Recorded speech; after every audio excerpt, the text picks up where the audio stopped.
ఇప్పుడున్న కూటమి ఎమ్మెల్యేలు చాలామంది మనకెందుకు ఈ రాజకీయాలు, మనకెందుకు జగన్మోహన్ రెడ్డి గారితో మనం మాట్లాడటం, విభేదాలు తెచ్చుకోవటం, ప్రెస్ మీట్ పెట్టి వాళ్ళని విరుద్ధంగా ఇదిగా మాట్లాడడం మనకెందుకు? మన సంపాదన మనం సంపాదించుకుందాం, మనం హ్యాపీగా ఉందాం, మన కుటుంబాలు బాగుంటే చాలు.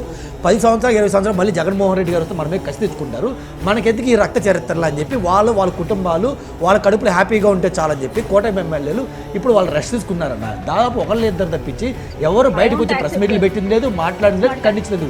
మహా అయితే లోకేష్ గారు, పవన్ కళ్యాణ్ గారు, లేదంటే చంద్రబాబు వీళ్ళు స్పందించింది తప్పించి కింద రేటర్లో ఎవరైతే ఎమ్మెల్యేలు, మినిస్టర్లు, సీనియర్ నాయకులు ఉన్నారో ఎవరు స్పందించలేదు. అది గుర్తుపెట్టుకోవాలి. ఇంకోటి ఈ వెంకటరెడ్డి గారు మాట్లాడుతున్నారు, ఫస్ట్ వాళ్ళని అరెస్ట్ చేయాలంటే ఫస్ట్ డెఫినెట్లీగా ఎవరైతే ప్రసన్న కుమార్ రెడ్డి గారి ఇంటి మీద గొడవకి వెళ్ళారో, దాడికి వెళ్ళారో, డెఫినెట్గా వారిని అరెస్ట్ చేయాలి, ఖండించాలి.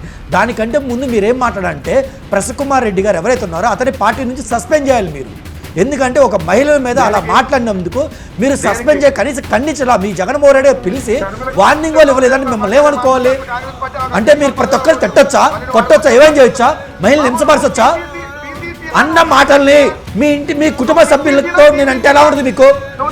మీరు కారణట్లేదా? మీరు ఇండియాలో ఉన్నారు కదా, మీరు భారతదేశంలో ఉన్నారు కదా, మీరు తెలుగు వాళ్ళే కదా. మీ కుటుంబ సభ్యులు నేనంటే మీరు ఓర్చుకుంటారా? మీ కుటుంబ సభ్యులు నేనంటే మీరు ఓర్చుకుంటారా? మీరు ఓర్చుకుంటారా? నన్ను కొట్టడానికి వస్తారు కదా వెంకటరెడ్డి గారు, ఎటకారం వెంకటరెడ్డి గారు. నేను మీ కుటుంబ సభ్యుల కంటే మీరు నన్ను కొట్టడానికి వస్తారా? జగన్మోహన్ రెడ్డి గారు కుటుంబ సభ్యులన్నీ నన్ను కొట్టడానికి వస్తారా? మరి ఆవునంటే ఎందుకు కొట్టడానికి వెళ్ళరండి?